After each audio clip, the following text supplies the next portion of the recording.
Welcome back, everybody. It feels good to be back after the summer break. Before the break, it seemed like all anyone was talking about was AI being the big thing in 2024. And, well, yeah, AI has been huge, but Definitely in a lot of headlines. there's something else, though, that just won't go away. Yeah, it feels like Cyber attacks every time you turn around. Exactly. And you've probably saw some of these stories yourself, but we're going to do what we do best here on the Deep Dive. We're going beyond the headlines, right? Unpack what's really going on behind these attacks, what they mean, and most importantly, what you need to know to stay safe. And I think we've got some pretty interesting cases today. Oh, yeah. We'll start by looking at how fragile cybersecurity can be. Even for, the biggest companies out there, we're talking about Halliburton, a huge oil and gas corporation. You'd think they'd have it all figured out, right? You would think so. Well, guess what? They were scrambling to put together a cybersecurity plan during an attack. Yeah, it's a reminder that Being prepared is absolutely crucial, no matter how big you are, how many resources you've got. So what happened with Halliburton? What were the consequences of not having a plan?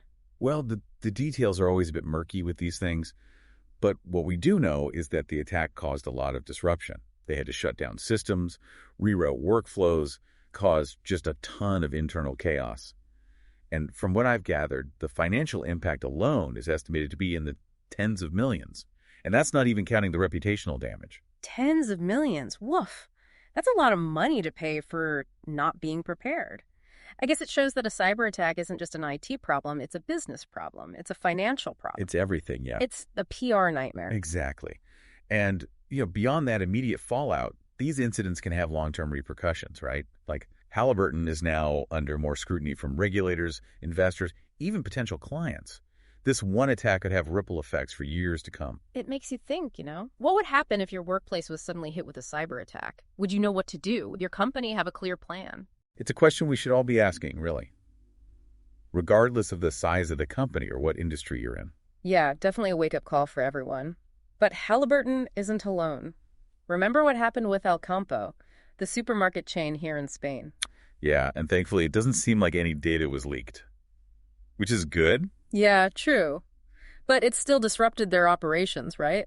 Can you imagine going into your local El Campo and just seeing empty shelves? It really highlights how the goals of these attacks are changing. It's not always about stealing data anymore. Sometimes it's about just causing disruption, sowing chaos, undermining trust. It's a bit like what we saw with those teenagers and the pineapples at Mercadona a few months back. Remember that? The great pineapple raid of 24. It sounds funny, but it's actually a pretty good example of something called a denial of service attack, just in the physical world, right? Yeah. You have a group overwhelming a system, disrupting how it's supposed to work. It's a great analogy, actually, because imagine if instead of teenagers and pineapples, it's a coordinated group with malicious intent. And they're targeting critical infrastructure, like power grids, transportation systems, even financial institutions. Okay, now that's scary. And it's not just a hypothetical, right? We saw this happen with those attacks on air traffic control in Germany and at Seattle Airport. These incidents show that cyber warfare is not science fiction. It's a real threat, especially as things get more tense geopolitically. And it doesn't even have to be a full-on cyber attack to cause major problems. Think about that CrowdStrike incident earlier this year. A technical glitch, not even an attack, and airports all over were crippled. It shows how fragile these systems are, even without malicious intent. They're all interconnected, reliant on each other, so one little problem can cascade and cause huge issues. Makes you realize just how much we rely on these systems working and how easily things can go wrong, whether it's a cyber attack, human error, or just plain bad luck. And it all goes back to the need for strong cybersecurity across the board. Yeah, a lot to think about. And it's not just businesses and infrastructure, This next part is about you, like your data, your freedom online. Right, exactly. It's about the individual. And I guess what I call the Telegram dilemma. Do you remember when Telegram's CEO was arrested earlier this year? Vaguely, yeah. Wasn't it something about those terrorism investigations? That's it. They accused him of not cooperating with the French authorities in their investigations. And it sparked this huge debate about privacy and security online. Okay, remind me, why was Telegram at the center of it all? So Telegram is known for its encryption, right? And the anonymity it offers users. And it's become popular with all sorts of people, including, unfortunately, criminals who exploit those features to do their thing without getting caught. I see. So it's a problem for law enforcement. But isn't encryption also super important for protecting people? Like, especially in countries where there's not a lot of freedom? That's the thing. It's such a complex issue. Strong encryption protects personal data, journalists, activists. It's essential for secure communication. But when it's used to shield criminal activity, that raises a whole other set of concerns. It's like a double-edged sword, I guess. So where do we draw the line? Who gets to decide how much privacy we have online? Right, that's the million-dollar question. Governments say they need access to encrypted stuff to stop terrorism and crime, but privacy advocates worry that giving them that power would be like creating a surveillance state. It reminds me of that whole Apple versus FBI thing a few years back, where the FBI wanted Apple to create a backdoor to unlock a terrorist's iPhone. Exactly, and in that case, Apple refused. They said creating a backdoor would compromise the security of all their devices, and it set a big precedent. So we're always stuck with this tension, right, between security and privacy, and Telegram is just the latest example of how blurry those lines are getting. And it's not just about terrorism either. Remember that whole thing in Spain where a judge tried to shut down Telegram because of copyright infringement? Wait, really? Copyright infringement? That seems a bit much, doesn't it? It does. The judge said Telegram was being used to share copyrighted stuff illegally, and that they weren't doing enough to stop it. But a lot of people saw it as an overreach of authority, a threat to free speech online. So where does that leave us? Is total online anonymity even possible these days? Are we all just heading toward a future where everything we do is watched and controlled? Tough questions. Yeah. I think the answer, like with most things, is somewhere in the middle. We need to balance legitimate security concerns with the need for privacy and freedom. That's where it gets tricky, though. How do we define legitimate when it comes to security? What are we willing to give up in the name of safety? It's a conversation we all need to be part of, because the choices we make today will shape the digital world of tomorrow. Well said. And, this brings us to something that might seem a little lighter, but it's just as important, because it affects all of us every day. Online scams. Yeah, you can be the most tech-savvy person, have all your security settings locked down, and still fall victim to a good scam. I've seen those fake DGT texts going around trying to trick people into clicking on those phishing links. But you were saying something about a mystery call scam that's even worse. Oh, it's nasty. It starts with a call from the number you don't recognize. And they might just chat with you, maybe even flirt a little. Oh, I see where this is going. Once they're on WhatsApp, they have your number, and then the real scamming begins. So what do? A lot of times they play on your emotions. Yeah. They might pretend to be in trouble, or they might try to gain your trust by showering you with compliments.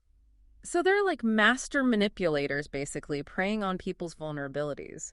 It reminds me of this random WhatsApp message I got a while back. Out of nowhere, this person starts hitting on me using the cheesiest pickup lines. Sounds about right. It's amazing what people will try. But flattery is just one tool. They also use urgency and pressure to get you to act without thinking. Like making up some emergency to trick you into sending them money or something? Exactly. I'm stranded overseas. I need your help urgently. Or, I need your account info to stop unauthorized access. That kind of thing. It's scary how sophisticated these scams are getting. It really shows that being smart online isn't just for tech people. It's for everyone. Absolutely. We all need to be aware of the tactics these scammers use and take steps to protect ourselves. Okay, so what can we do? What are some red flags to watch out for? First and foremost, be wary of any contact you didn't initiate, whether it's a call, an email, a message. If you don't recognize the sender, or if something just feels off, be careful. Don't click on any links you're not sure about, and never, ever give out personal information unless you're absolutely positive it's legitimate. Exactly.